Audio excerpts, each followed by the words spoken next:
Okay, so good morning or good night, depending on where you are in the world, and welcome to another interview of the Shield Dude on a Couch. I'm your host, Hector, and joining me again for a second time on the couch, we have Matt from the mighty King Parrot, a band from Australia, and they're going to be releasing their first full length album in 5 years, and it's called A Young Person's Guide to King Parrot. So we have Matt here all the way from Melbourne. Matt, good morning. Happy Sunday to you. Thank you, my man. Thank you very much. Great to be here.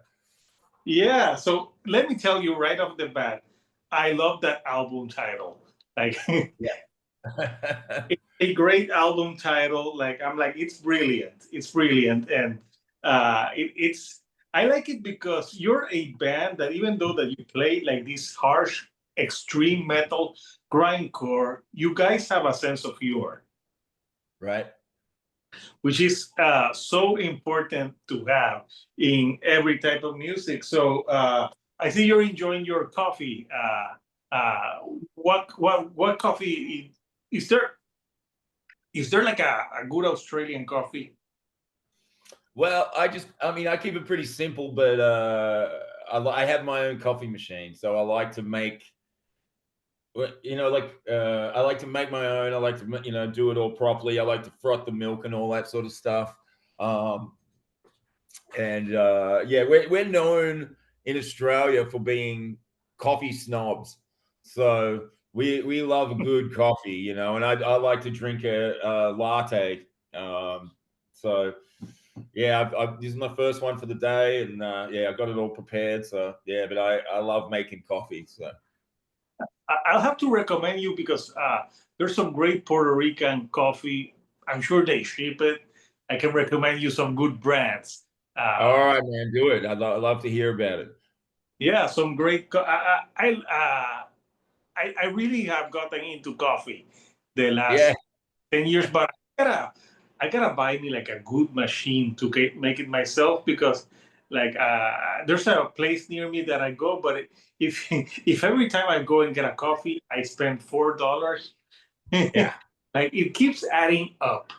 It Uh, does, right? It does. I like to make mine at home as well, and I just buy some nice beans or whatever from, and I just get some. I try different ones. There's not one that I particularly like more than any other, but yeah, we're known for being coffee snobs here in Australia, and there's coffee shops everywhere in Melbourne. It's like it's a big thing here, much more so than like in the US or something like that, where you know they're just happy drinking truck stop coffee or whatever, and we yeah, right. not here, here in Puerto Rico, we like good coffee as well. So Yeah, good man, good. American coffee, I'm sure that when you go on tour to the States, you're like, damn, you like, Well, we just go to Starbucks because we find that that's probably the only place that we can get the kind of style of coffee that we like to have. I mean, you might find the odd place here or there that does decent coffee, but I mean, it's not preferable, but it's like if that's the only option, then we have to go to Starbucks. But we were just in Europe. We just did that big Europe tour, and man, I struggled with the coffee in Europe too. I mean, there was some places where it wasn't too bad, but as far as I can see, and I haven't been to Puerto Rico before, so I'll reserve my judgment. But as far as I can see so far in my travels around the world, Australia has the best coffee. okay, yeah, I'll have to try. Uh, yeah, Puerto Rican coffee versus Australian coffee, but I'll gotta try. You send me some of the Australian ones, and I'll try yours, and you'll try mine, and we'll compare. Uh, Sounds great. Sounds great. Talking about tours, I know you toured Europe, but you were doing some shows in your native Australia as well recently, right? Yeah, we've just kind of started doing our album launch tour. Yeah, I mean the album comes out in a couple of weeks, but we've sort of been working hard on. Uh, we've just got a new drummer, and we've been jamming our asses off with him, getting him up to speed, and it's all going really great. and we played our first shows last weekend with him. We played some regional shows in the state where we're from, which is called Victoria, which is within proximity of Melbourne. So we played a few shows, and it all went really well.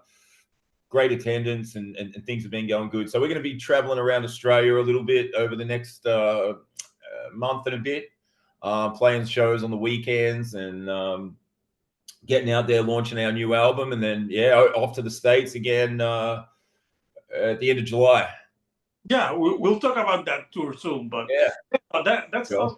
Australia is so big that you have to divide that tour to weekends. I still haven't been to Australia. I know you talked to my friend Alex from the Love Sugar Oh, show. right. I know her too. She interviewed me for her channel, and she's been to Melbourne, but I haven't been to Australia. But it's on my bucket list to go to. Yeah, long way. I need to go, and plus now I need to go and get the coffee there. So 5 years. I know last time we talked, you were on tour, but for this album, I was reading that the recording process you went to Daggerstone Studios. Yep. For this one, like you really took your time. What was from this recording experience different from your previous stuff? I think we just sort of had a different approach with regard to the recording technique, and then just laying out the tracks and click tracking everything and getting everything a bit tighter than what it had been before. It was kind of a necessity for what where we were at the time, and just the way that we wanted to do it, the way that we wanted to present it this time. We'd done it a few different ways in the past, but we really wanted to map everything out and do lots of pre-production and get all the drum tracks nice and tight, and then work on the guitar tones and all of those things, and give it a bit more time than what we had previously done in the past. And we worked with Luke Walton at Danger Tone, and he's a great engineer, and he's got some great gear there. And we really wanted to utilize everything that he had there that we could to make this the best record possible. So I think it's the best sounding King Parrot record we've done. It certainly sounds a lot more polished, but you can never sort of take away that gritty aggression and harshness of what we do. So I think it sounds the most polished we ever have, but it's also, I think in that sense, it actually makes us sound even worse. Like when you can hear more clear, but that doesn't mean that it took away like the brutality of the band. It just Right. brutal, but you can actually like listen to every instrument. And I Yeah. guess you also on the music videos. The music videos for this album are great, and I want to especially talk about one of my favorite tracks on the record, "Fuck You" and "The Horse You Rode In On." I just love that album title, but the music video. Who came up with the idea? Yeah, kind of guilty here. Yeah. That was like the concept was something that I kind of thought of with our video producer Dan Farmer, and I clearly remember one night we sat down and I kind of had this idea. We've been working on ideas for a little while, but I had this idea about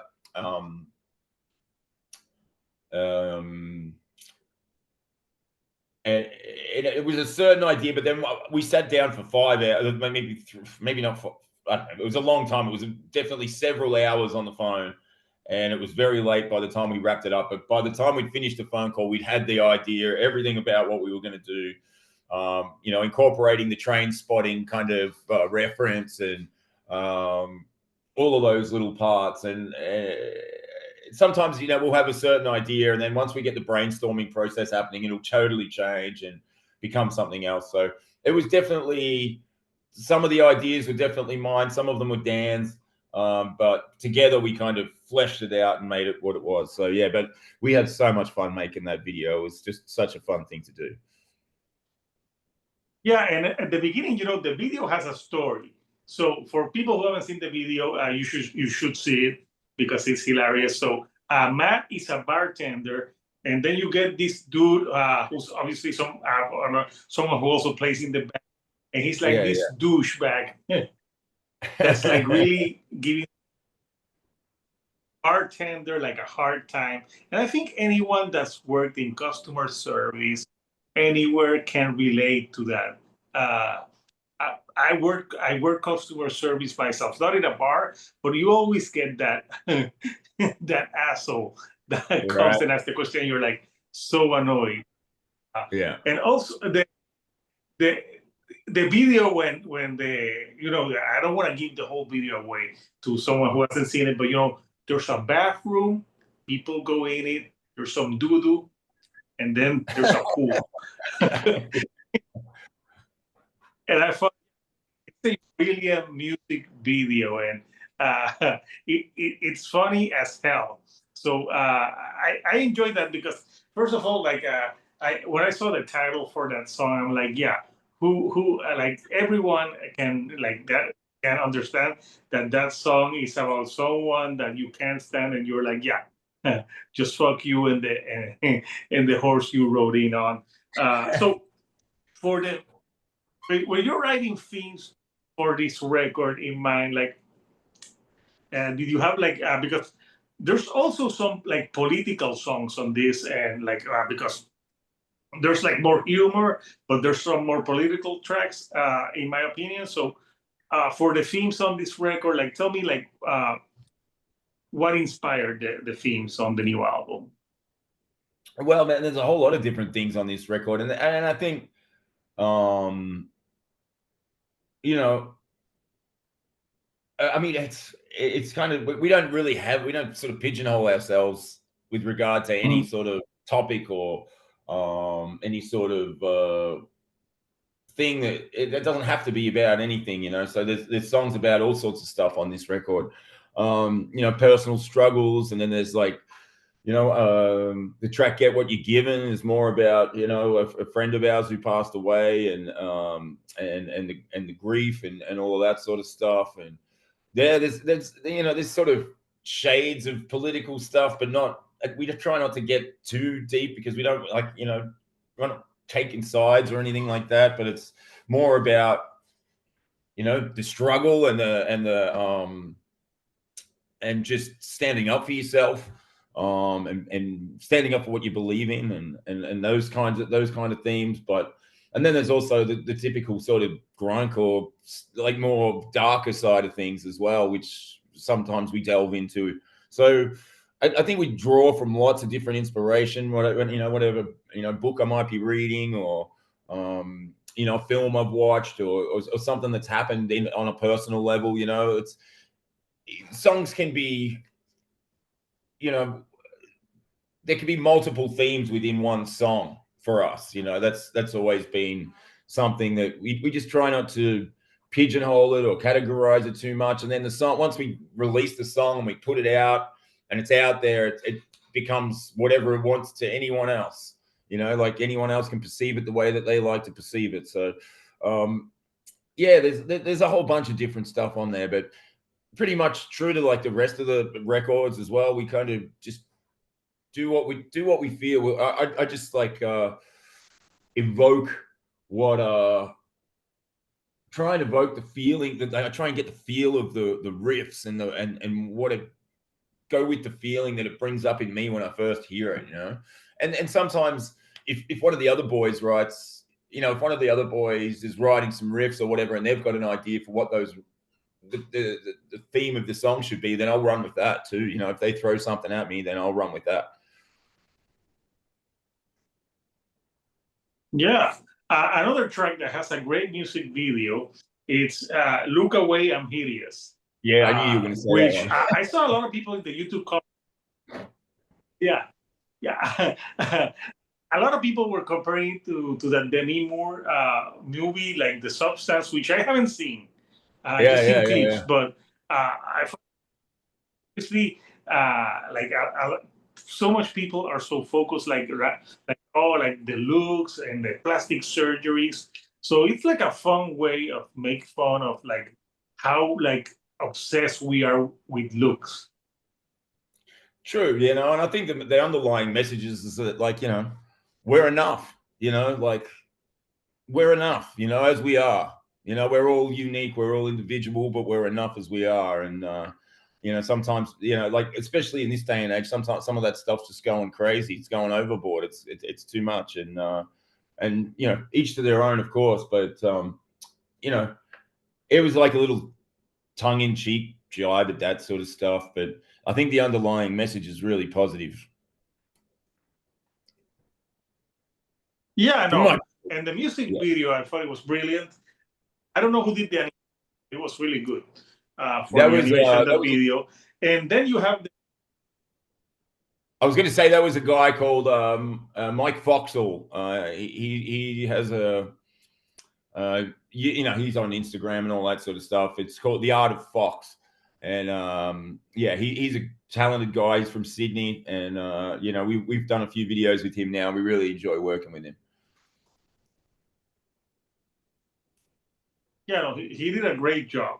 And then you have Target Pig Elite, which is just you guys playing, and it's like the experience of seeing King Parrot live. And so it's good to have like all the free music videos that have been released. They're all different, but they shows Right. like different sides, Yeah. which I think works. So I'll talk about the album cover because the album cover is as good as the title. So we need to discuss this album cover, which I thought like was great. Where is the album cover? Okay, I just found it. So yeah, here's the album cover. Tell me like because obviously they look like they're in the 1950s.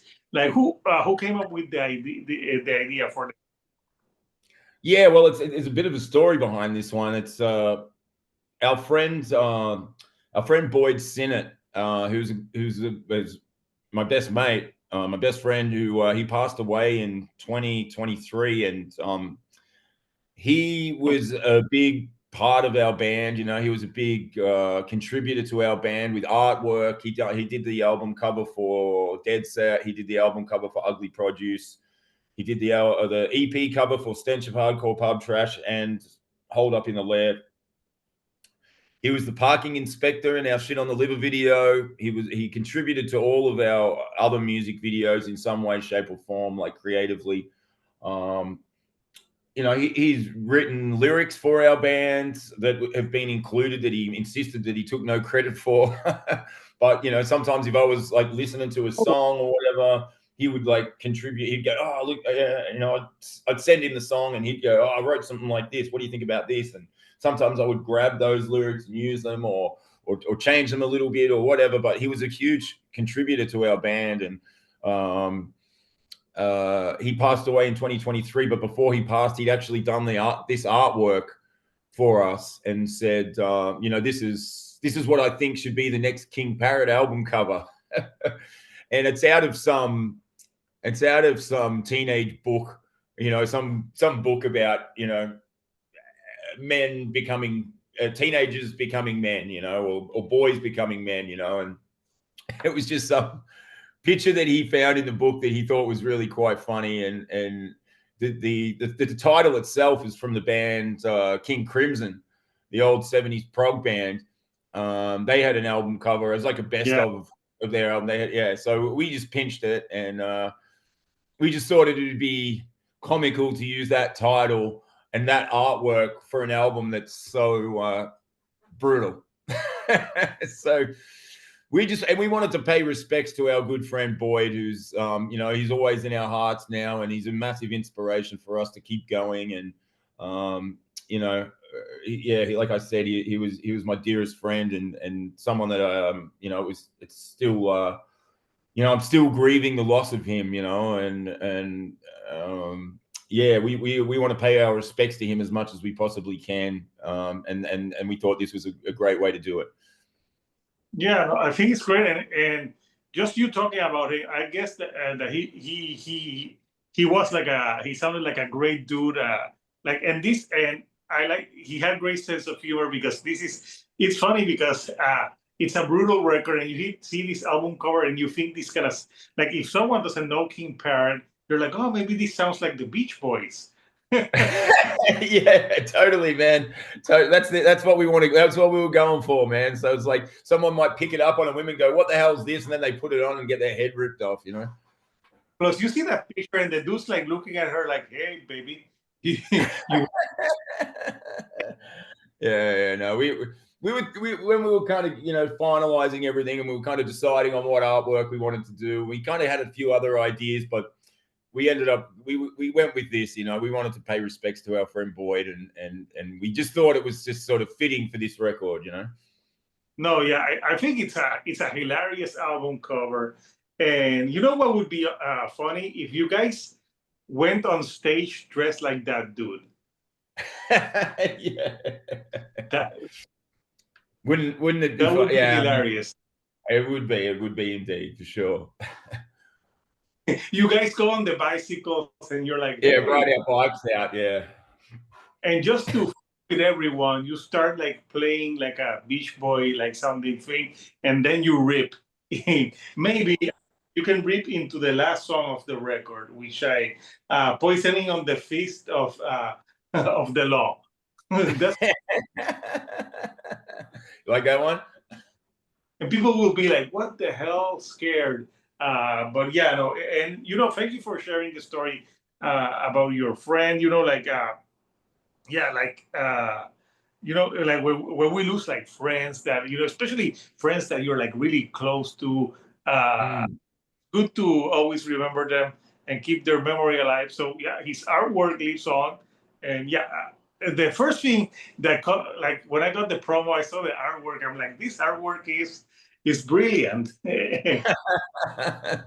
I'm glad you enjoyed it, man. Yeah, I'm glad you got it. It's cool. And it's always been one of our things is to have fun with it. And just and enjoy it. And we're just so grateful that we get the opportunity to do this stuff, and we want it to come across as that we're having a good time. I mean, we could be another one of those metal bands that just does the skulls and the doom and gloom and all of that sort of shit, and we understand that's the territory of metal. I get it, but there's so much of that stuff out there already. So we just like to try and do something a bit different. We just like to be ourselves. And we're Australian, and we're from we're from a whole nother part of the world than most of the rest of the metal scene out there in the world. So we just want to do something a bit different. Yeah, no, I think it makes you guys stand out because sometimes in like extreme metal, like everything, like the album cover needs to be so extreme, and Yeah. like no, I think this album cover catches more attention than if it'd be like something super extreme all of a sudden. So yeah, I like it. I have a sense of humor. So plus the album title, I thought it was great. And yeah, I remember that you said about that some records. So for in this album, when you were doing this album, is there a song on this record that was like maybe the most difficult to work on? Yeah, there was a couple that were tricky. There's the song, I think it's track 9. It's called "Glazed and Diseased in Defeat." That was kind of that was probably one of the last ones that we did for the record, and we kind of I kind of struggled with getting some vocal ideas together for that, and we kind of figured that it may be one of the songs that we aren't going to play live. Although you can never be too sure. When you put an album out, you get it out there and you go, oh, you have your favorite songs and think about the ones that resonate with the crowd the most or with the audience the most when you're playing live and all of that sort of stuff. And I think we got that right with, fuck you and the horse you rode in on and get what you're given. And what's the other one we've been playing live? I can't remember it off the top of my head, but there's been another. We've been playing like 3, 4, 5 of them live. Punish the Runt. But that Glazed in Disease in Defeat was one of the ones that was a little trickier to get the final touches to. And I took a little longer with the guitars and stuff, and we ended up just doing something that was super crazy and over the top with that song. And you hear the last part of the song, and the vocals on it are just incredibly hectic. And I just felt like I was getting to that point with it where I was kind of getting a little frustrated, and I just really sat down, concentrated on it, and just came up with this really brutal, hectic vocal pattern. And then now when I listen back to it, I'm like, I don't know if I'll be able to pull that vocal pattern off live because it was more of a recording thing. But if we could, it would be awesome. You know, it would be so much fun. But that one was kind of tricky. And Punish the Runt was one that, you know, just structurally was one that we kind of had to mess around with a lot to kind of get the final structure happening. But it was great. It came together great. I really like that song too. I'm really happy with that one too. So, but they were the two that were probably the trickiest, I would say. Yeah. Yeah. So maybe you'll have to tell me later, like when you do that other one live, Yeah. like how, like maybe like play it once. Yeah. Well, you know, the thing is that it'd be so much effort to try and learn it and get it down and get it together and play it live that it'd be just a shame to play it once. You know, you'd want to just play it all the time. You know. Yeah. There's bands, you know, there's some songs that from records that get played once or twice, and sometimes those songs are really good, like the hidden gems Yeah. on the record. So this summer, you guys are gonna be busy. You're going to be touring the states. I have the flyer here with Pantera, Amon Amarth, and other bands. Yes. So I think last time that you were touring, weren't you touring with Pantera that time as well? Yeah, we did in 2023 when we came back to the States for the first time. We played 5 shows with Pantera. Yeah, that was 2023. We did 5 shows with Pantera and Lamb of God, and then we did a whole bunch of shows with Weed Eater, and then we did a whole bunch of headlining shows with we had Filth as Eternal and Spirit in the Room supporting us, which was fantastic.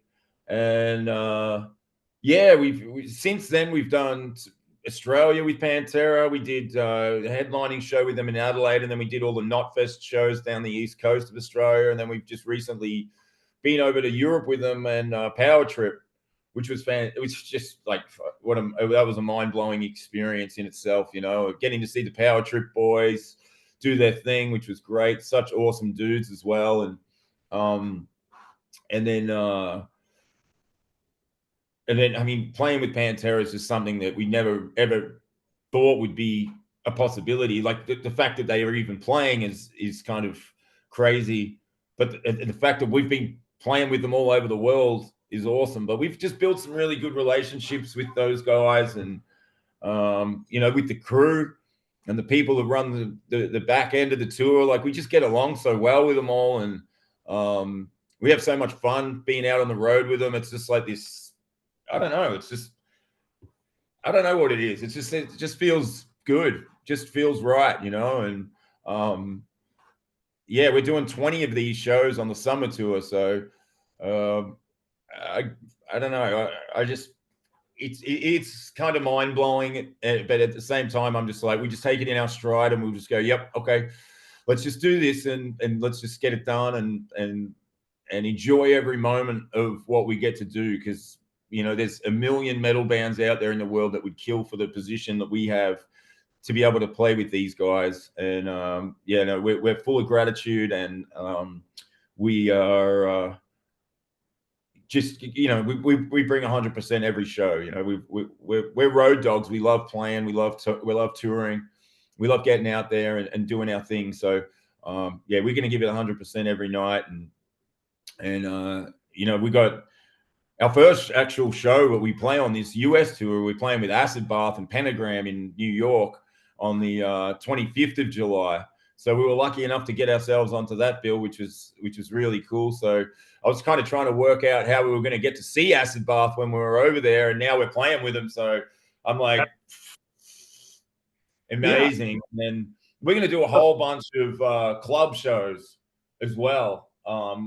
There's 12 days off in the middle of that Pantera run there, so we're going to do a whole bunch of club shows. There's a lot of off dates where we're just going to play as much as we can, as many places as we can, and cover as much territory as we can, because we just love doing it, man. For a band like us, when we're so far excluded from the rest of the world, to get the opportunity to go to Europe or to go to America, we've kind of really got to make the most of our opportunity to be there and play as much as we can. So that's what we're going to do. Yeah, no, I think that's great. You're like seizing the opportunity and like squeezing everything from that tour. But Pentagram is awesome. Obviously the singer from Pentagram knows a meme because yeah, right. Isn't that crazy?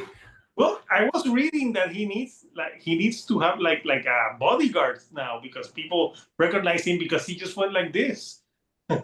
Right. He's been doing it for decades. He's been doing it on stage for decades. And yeah, it's funny because like he looked like he looked so cool, and plus he's got the long hair, so he can do that. But we couldn't do that because we have short hair. Like you can put a fan. But yeah, that's gonna be cool, and acid bath, and that's a huge tour, and I like the title, the heaviest tour of the summer. Yeah, that's gonna be like a heavy ass tour. Yeah. So it should be lots of fun for you guys. So I think so, man. It's not hard to have fun going on the road with Pantera. It's not hard to have fun at all. Every day is great. All of the crew are so positive, and everyone's like having such a great time, and it's just like a party every night. And it's probably not as wild as what it was back in the day, but it's still lots of fun, and people want to come and hang out and do all that stuff. And we get to meet so many cool people as well along the way, because people want to come out and say hello to the band and all that sort of stuff. And inadvertently, we get to meet lots of really cool people as well. So it's fantastic. Yeah, no, that sounds like lots of fun. So I didn't mention before, but the album's out on June 6th. That's correct. Housecore Records. So June 6th is right around the corner. So once it's going to be out for people to get it. There's different type of pressings to them that I'll put the link down below for people who the different vinyl variants for that. So are you Matt? Are you an avid like record collector as well? Look, I try to limit myself, but I am. I collect a lot of records. I've got lots of records here at home, and if I could show you out in my lounge room there, you would see that I have. These are mine. Oh, okay. Yeah, I have many more than you. No, I have. Those are the ones that are on display, but I have two big boxes. I have like four. Okay. But I like to limit myself to like. I have to. Yeah. A lot of like 90s stuff, but it is expensive. It is. Yeah, and it's getting worse too. It's getting more and more expensive as well. So that's tough, But I collect a lot of records, man. I like going into record stores and having fun with that. But I try to limit it a little bit. We always get lots of records on the road and stuff like that. We always get a whole bunch, given to us or gifted to us, and then it's hard when you're in places like so if you're in New York or Los Angeles, for instance, and you're walking around and you're going to see record stores and you're going to want to go and see what there is. And I've collected lots of cool stuff. You need to do that Amoeba show that they do. What's in my bag? Oh yeah. Yep. They have bands there all the time, so it's great.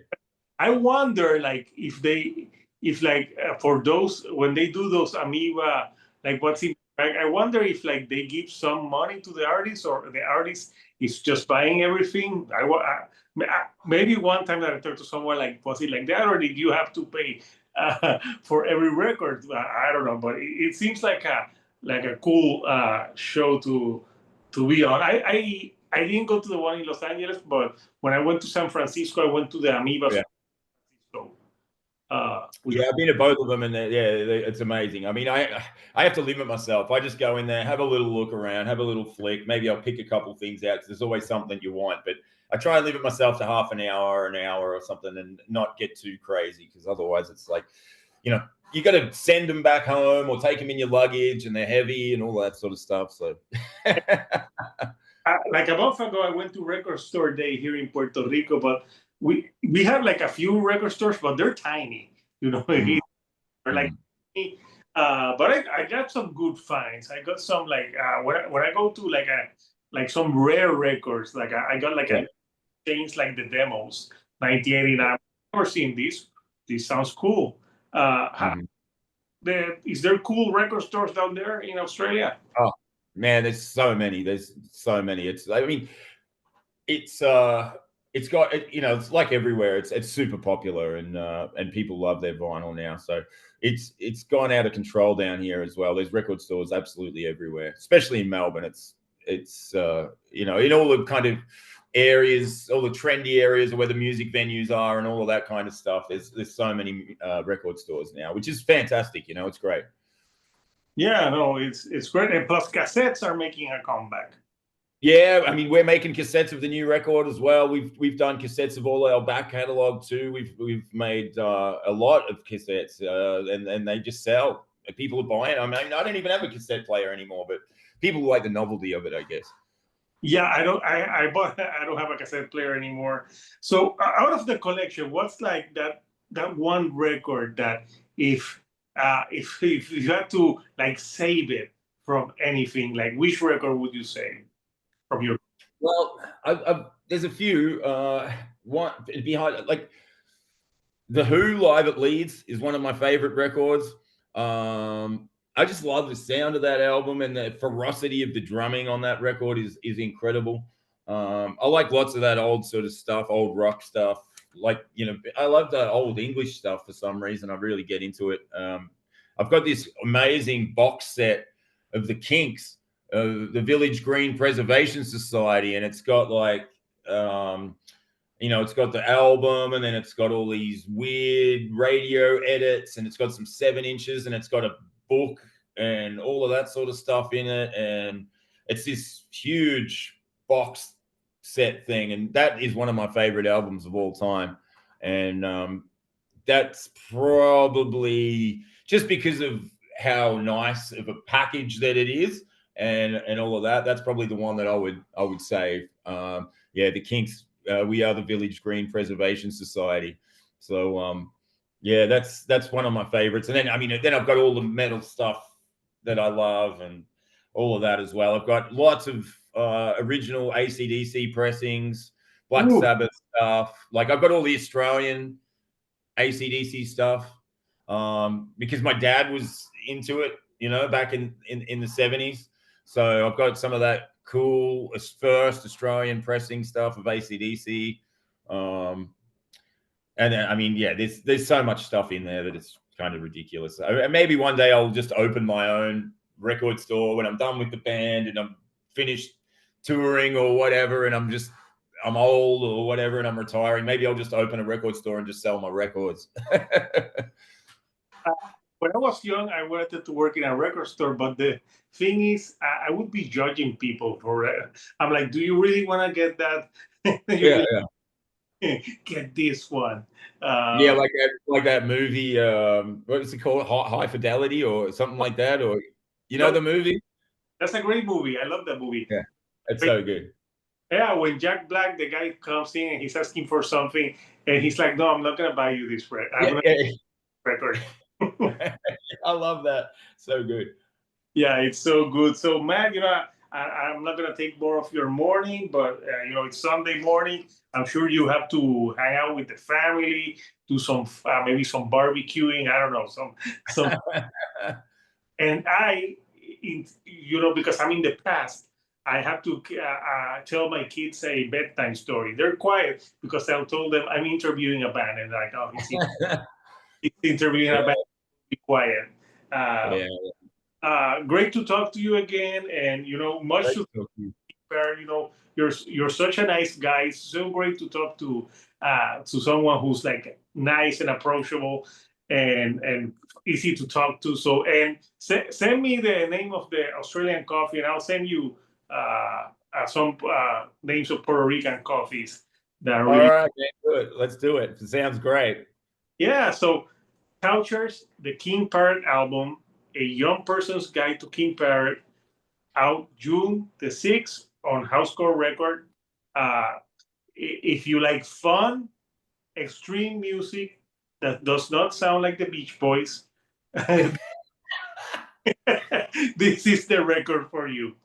So, again, thank you for joining me all the way from Melbourne here to Puerto Rico. So, until next time, Couchers, this is Hector, the Shield Dude on a Couch, and I'll see you all right here on the couch. Thank you Thank you, brother. and goodbye.